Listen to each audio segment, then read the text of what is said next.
বন্ধুরা, আজ করব আমি ক্যাশনাট সালাদ। ক্যাশনাট সালাদ করার জন্য আমি মুরগির ব্রেস্ট পিসকে একটু সিদ্ধ করে চিকন চিকন করে ছুলে রেখেছি। এটা কাঁচা মাংসটাও চিকন চিকন করে কেটে করা যায়, কিন্তু আমি একটু ভাপিয়ে একটু চিকন চিকন করে নিয়েছি। এর মধ্যে আমি দেব এখন একটা ডিম দিয়েছি, এটা মাখিয়ে ভাজতে হবে। একটা ডিম দিলাম, ছোট 1 চামচ সয়া সস দিলাম, লবণ দেব, তারপরে দেব কর্নফ্লাওয়ার, তারপরে দেব 1 চামচ ময়দা,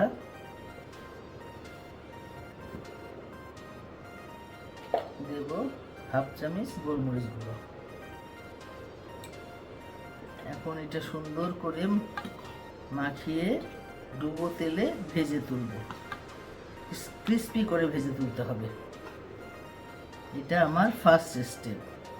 সেকেন্ড স্টেপ, আমি এখানে দেখো তোমাদের সালাদের জন্য কেটে রেখেছি গাজর,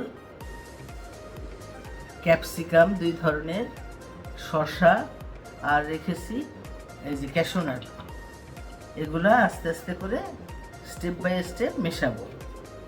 কিন্তু মেইন কাজ হলো আমার এই চিকেনটাকে ফ্রাই করে নিতে হবে।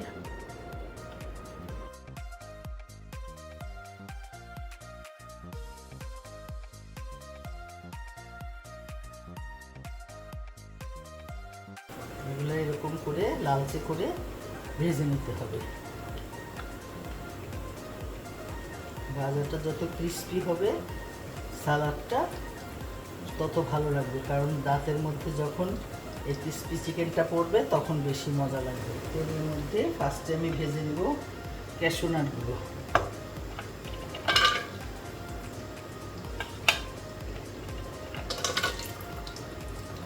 হালকা আছে মচমচে করে ভাজতে হবে, যাকে বলে ধিমা আঁচ।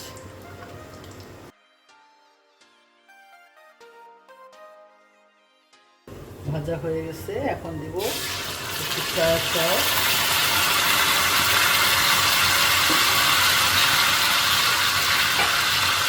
একটু টমেটো সস,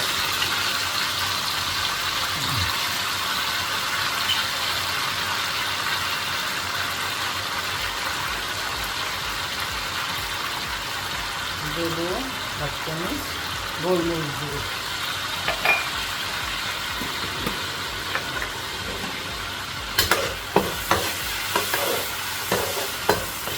এবার দিয়ে দিব টমেটো, ক্যাপসিকাম, গাজর,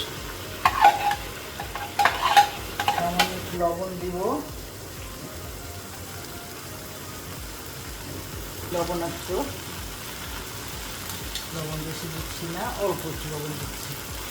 এখন দিয়ে দিলাম ওই চিকেন ফ্রাইগুলো।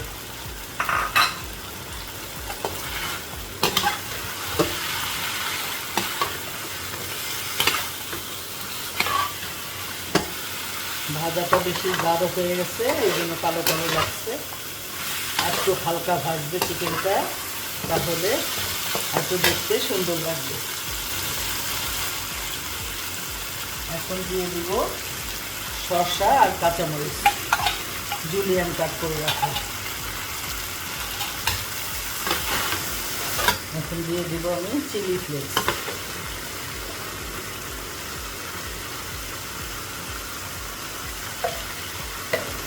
হয়ে গেল আমার ক্যাশনাট সালাদ। এখন আমি সার্ভ করে দিচ্ছি।